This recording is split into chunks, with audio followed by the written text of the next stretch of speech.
ဂျာရီသားကြီးများအားလုံးမင်္ဂလာပါခင်ဗျာဂျာရီသားကြီးများအတွက်9ရက်6လ2025မှာ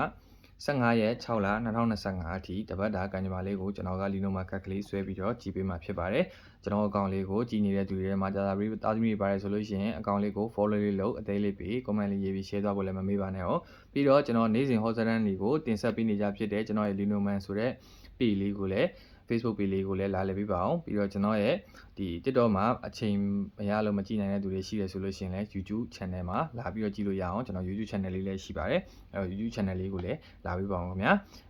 ကျွန်တော်ဂျာရီသားကြီးများရဲ့ငွေကြေးကန်လေးကနေစပြီးတော့ကြည့်ပေးပါမယ်ဂျာရီသားကြီးများအတွက်ငွေကြေးကန်ကတော့ကျန်းစာဆိုတဲ့နမိတ်အဲ့တော့ကိုယ့်ရဲ့အလုပ်ထဲမှာကိုကရာလူတိုးတာလက်မှတ်ထိုးရတာငွေကြေးနဲ့ပတ်သက်ပြီးတော့လက်မှတ်ထိုးရတာဒါမျိုးလေးတွေကြုံလာနိုင်တယ်ကိုယ့်ရဲ့အရေးချင်းကိုအသုံးပြုပြီးတော့ဒီဘက်တာကာလမှာဝင်ငွေလမ်းကြောင်းတွေကိုဖွင့်နိုင်တာ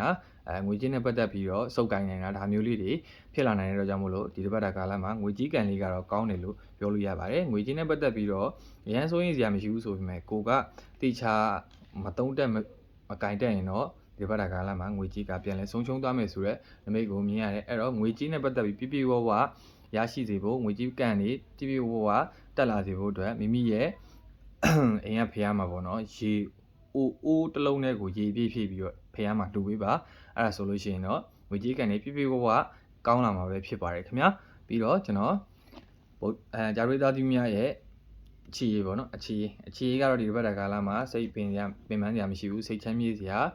ပျော်ရွှင်စရာကာလလေးကိုကြုံလာရမယ်တပတ်တာကာလဖြစ်တယ်ပြီးတော့အခြေရေးမှာ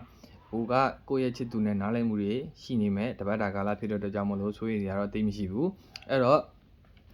အခြေရေးကတခုတော့ရှိတယ်ပေါ့နော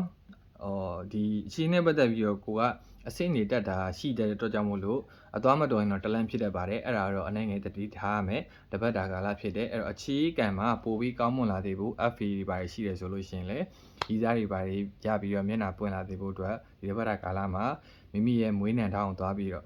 အိမ်ရဖျားမှာပေါ့နော်အိမ်ရဖျားမှာရွက်လာလေးညွန်တပြေလေးညွန်ကပ်ပြီးတော့ဆူတောင်းပေးပါပြီးရင်ချစ်သူတွေပါရရှိဖို့အတွက်လည်းတုံးကြည့်လို့ရပါတယ်ဒီနီးလေးပေါ့နော်ကျွန်တော်ဒီကက်ကြလို့ရှိရင်ဒီရေတွေလေးပေးတယ်ဆိုတဲ့သဘောပါပဲခင်ဗျာပြီးတော့ကျွန်တော်အိမ်တော်ကြီးပေါ့နော်ဂျာရီသားကြီးများအိမ်တော်ကြီးကတော့ကံမကောင်းပါဘူးကံညံ့နေတယ်ဘာဖြစ်လို့လဲဆိုတော့ကိုကအခုမှမရှိတာကိုလိုချင်နေတယ်ကိုကပြီးတော့အများကြီးမျောလင်းနေပြီးပေမဲ့ကိုရဲ့အိမ်တော်ဘက်ကအများကြီးဖြစ်မလာဘူးဆိုတဲ့နမိတ်မျိုးကိုမြင်နေရတဲ့အတွက်ကြောင့်မို့လို့အိမ်တော်ကြီးမှာစိတ်ညစ်စရာစိတ်ပင်ပန်းစရာ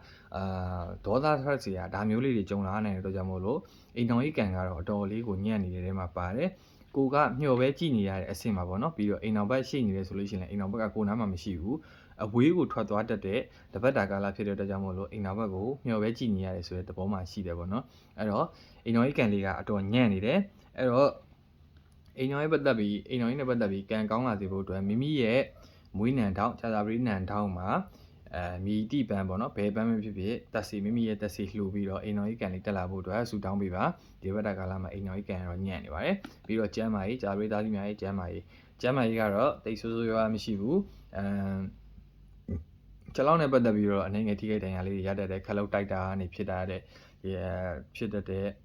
့ဒဏ်ရာလေးတွေပေါ့နော်ဒီခြေထောက်နဲ့ပတ်သက်တဲ့ဒဏ်ရာလေးတွေပဲဖြစ်တတ်တယ်ပေါ့ကျန်တာတော့ပြဿနာသိမရှိပါဘူးအဲ့တော့ခြေထောက်နဲ့ပတ်သက်တာကိုပဲနိုင်ငံကြီးဆိုင်ရပါပြီအဲ့တော့ကျမ်းမာရေးပုံမကောင်းမွန်လာစေဖို့အတွက်ကတော့ဒီနွားနို့အစိမ်းကိုလှူလို့ရှိရင်ကျမ်းမာရေးပုံမကောင်းမွန်လာမယ်ဆိုတဲ့တပတ်တာကာလကိုရရှိမှာပါအဲ့တော့ကျမ်းမာရေးနဲ့ပတ်သက်ပြီးတော့စိတ်ပင်ပန်းစရာတွေရှိတယ်ဆိုလို့ရှိရင်လည်းမကြခင်မှာတက်တာပျောက်ကင်းသွားမှာပါနာတာရှိယောဂဘာမှဒီတပတ်တာကာလမှာဆွဲကပ်လာနိုင်တဲ့ကာလတစ်ခုမဟုတ်တဲ့အတွက်ကြောင့်မလို့စိတ်မပင်ပန်းပါနဲ့ကျမ်းမာရေးနဲ့ပတ်သက်ပြီးတော့ကောင်းပါတယ်အဲ့တော့ဂျာရီသားကြီးများအားလုံးကျမ်းမာချမ်းသာကြပါစေခင်ဗျာကျွန်တော်အကောင့်လေးကို follow လေးလုပ်အသေးလေးပေး comment လေးရေးပြီး share သွားဖို့လည်းမမေ့ပါနဲ့ကျွန်တော်ရဲ့Facebook page လေးနဲ့ YouTube channel လေးကိုလည်းလာလေဖို့မမေ့ပါနဲ့ခင်ဗျာကျွန်တော်ကိုဒီအကောင့်လေးကိုလည်း follower တွေအများကြီးရလာအောင်ကူညီပေးကြပါဦးခင်ဗျာကျေးဇူးတင်ပါတယ်ခင်ဗျာ